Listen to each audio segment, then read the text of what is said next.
India England ഏകദിന പരമ്പരയ്ക്ക് തുടക്കം വൈകിട്ട് 3:30 മുതൽ ബർമിംഗ്ഹാമിലാണ് മത്സരം. ഏകദിന ലോകകപ്പിന് ഒരുങ്ങുന്ന ഇരു ടീമുകൾക്കും പരമ്പര പ്രധാനമാണ്.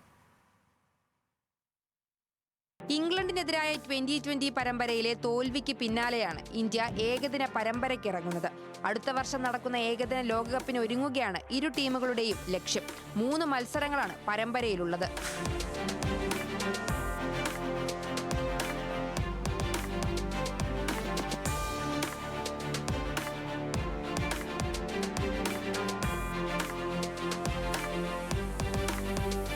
ശുഭ്മൻ ഗില്ലിന്റെ നേതൃത്വത്തിലുള്ള ഇന്ത്യൻ ടീമിലേക്ക് സീനിയർ താരങ്ങളായ രോഹിത് ശർമ്മ, വിരാട് കോഹ്ലി, ജസ്പ്രീത് ബുംറ എന്നിവർ തിരിച്ചെത്തുന്നുണ്ട്.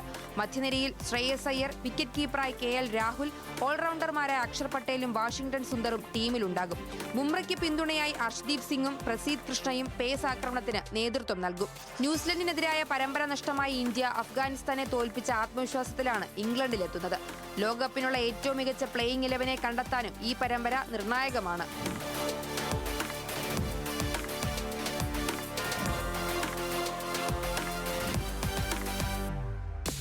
മറുവശത്ത് 2020 പരമ്പരയിലെ ആധികാരിക വിജയത്തിന്റെ ആത്മവിശ്വാസവുമായാണ് ഇംഗ്ലണ്ട് ഏകദിന പരമ്പരയെ നേരിടുന്നത്. എന്നാൽ ഏകദിനത്തിലെ സമീപകാല റെക്കോർഡുകൾ ആതിഥേയർക്ക് അനുകൂലമല്ല.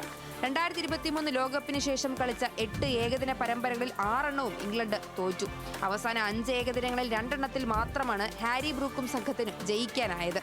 എങ്കിലും ബർമിംഗ്ഹാമിലെ ചരിത്രം ഇംഗ്ലണ്ടിന് പ്രതീക്ഷ നൽകുന്നതാണ്. അവിടെ അവസാനമായി കളിച്ച 7 ഏകദിനങ്ങളിലും ആതിഥേയർ വിജയിച്ചിരുന്നു.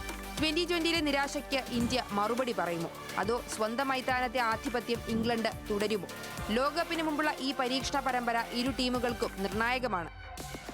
Sports desk, news Malayalam.